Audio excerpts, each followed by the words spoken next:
नमस्कार दोस्तों, मैं हूं मृदुल गुप्ता। एक बार फिर से स्वागत करता हूं आपके अपने YouTube चैनल जीएम फर्नीचर पर।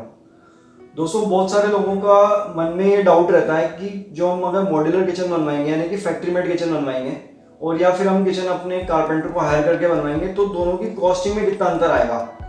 जनरली जो भावना है, जनरली जो एक मतलब अजम्पशन है वो ये है कि मॉड्यूलर किचन जो है वो कारपेंटर मेड किचन से महंगा बनता है। तो दोस्तों, मैं आपको आज एक सिंपल सा कॉन्सेप्ट बताने जा रहा हूँ जिसके जरिए आपको ये पता लगेगा कि किस तरह से जो है हमें मॉड्यूलर किचन और कारपेंटर मेड किचन जो है उसकी कॉस्टिंग का क्या क्राइटेरिया है। तो दोस्तों, हम किचन की बात करें तो आप मेरे साथ देखो, इसके अंदर क्या है कि एक तो पार्ट हो गया अपना ये शटर वाला, यानी कि जो ऊपर से पल्ला लगा हुआ है ये।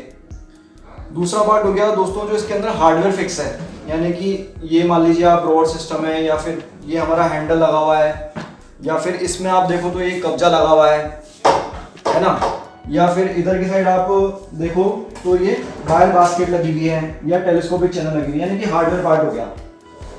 और जो दोस्तों तीसरा पार्ट हो गया वो हो गया लेबर का। तो बेसिकली कॉस्ट को हम तीन चीज़ों में डिवाइड कर सकते हैं। एक हो गया हमारा ऊपर का पैनल पार्ट, दूसरा पार्ट हो गया हार्डवेयर का, और तीसरा पार्ट हो गया हमारा लेबर का।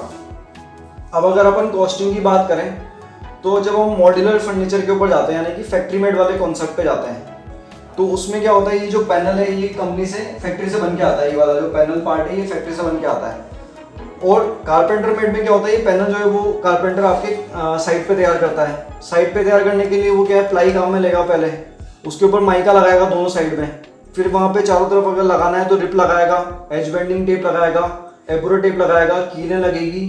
तो दोस्तों कॉम्बिनेशन में इन सब की जब हम एक्यूमुलेटेड कॉस्ट निकालेंगे और जब उसको शटर की कॉस्ट से कंपेयर करेंगे तो दोस्तों वो लगभग बराबर आती है। तो दोस्तों पहला फैक्टर जो हमारा हो गया वुडन पैनल का, वो बराबर कॉस्टिंग का हो गया। अब दूसरी चीज हम बात करें तो हार्डवेयर पार्ट। तो हार्डवेयर पार्ट में दोस्तों आपकी चॉइस है कि आप ऑटो हिंजेस लगा रहे हो कि नॉर्मल हिंजेस लगा रहे हो। उसके बाद में आप बास्केट कौन सी कैटेगरी के लगा रहे हो। तो जो हार्डवेयर की कॉस्ट है वो तो आपकी चॉइस है, तो वो भी दोस्तों कॉस्टिंग जो है वो लगभग बराबर जाएगी आपकी। मतलब आप मॉड्यूलर में बनाओ चाहे अपन कारपेंटर से बनवाओ। अब दोस्तों जो रही बात तीसरे पार्ट की, तो तीसरे पार्ट में दोस्तों अगर आप देखोगे तो नॉर्मली मैं बात करूं कारपेंटर मेड फर्नीचर में तो जनरल जो एक रेट चलती है वो 30% 25% के आसपास चलती है मटेरियल कॉस्ट का, लेबर। तो और जो दोस्तों मॉड्यूलर फर्नीचर है उसके अंदर ये वाली जो कॉस्टिंग है मेरे अनुभव से लगभग 7% से लेकर के 15% तक बैठती है। तो इस तरह से हम देखें तो हमारा पैनल पार्ट तो हो गया बराबर कॉस्ट का, हार्डवेयर पार्ट हो गया बराबर कॉस्ट का, और लेबर पार्ट हमारी सस्ती पड़ रही है। तो ऐसे आप तीनों का टोटल लगाओगे तो आप पाओगे कि मॉड्यूलर फर्नीचर जो है कंसिडरेबली इकोनॉमिक है।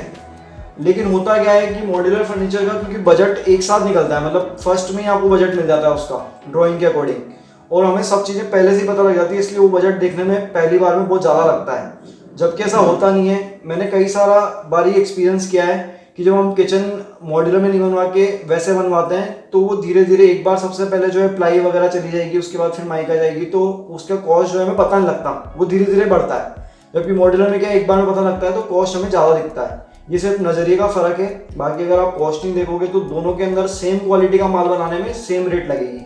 ऑब्वियसली मॉड्यूलर फर्नीचर में क्या है कि हम फिनिशिंग अच्छी लेने के लिए एक्रेलिक शटर्स काम में लेते हैं, पॉलीग्लास शटर्स काम में लेते हैं, या फिर सुपरमैट काम में लेते हैं, या फिर हार्डवेयर के अंदर हम देखें तो इनोटेक काम में लेते हैं। हैंडल्स जो है हम प्रोफाइल वाले लेते हैं, एच प्रोफाइल ले लेते हैं। तो वो जो है वो पार्ट हो गया, हम फैंसी बढ़ा रहे हैं, मतलब हमारा डेकोरेटिव पार्ट बढ़ा रहे हैं, तो उसके अंदर तो ऑब्वियसली कॉस्टिंग हाई जाएगी, चाहे हम वो मॉड्यूलर में बनवाएं चाहे हम कारपेंटर मेड से बनवाएं। तो ये जो अजम्पशन है कि मॉड्यूलर की कॉस्टिंग बेसिक कॉस्ट ज़्यादा है, वो एक गलत अजम्पशन है मेरे अकॉर्डिंग। आप चाहो तो इसको आप क्रॉस वेरीफाई करो, आपको अच्छे से आप वेरीफाई कर सकते हो, और कंसीडर करने के बाद ही आप डिसाइड करो कि आपको किस तरह की किचन पे जाना है। बेनिफिट जो है मैं मेरी पिछली वीडियो में बता चुका हूँ मॉड्यूलर फर्नीचर के। अगर आपने वो वीडियो नहीं देखी है तो उसका लिंक डिस्क्रिप्शन में आप वो देख सकते हो कि मॉड्यूलर फर्नीचर बनाने के क्या क्या बेनिफिट्स हैं।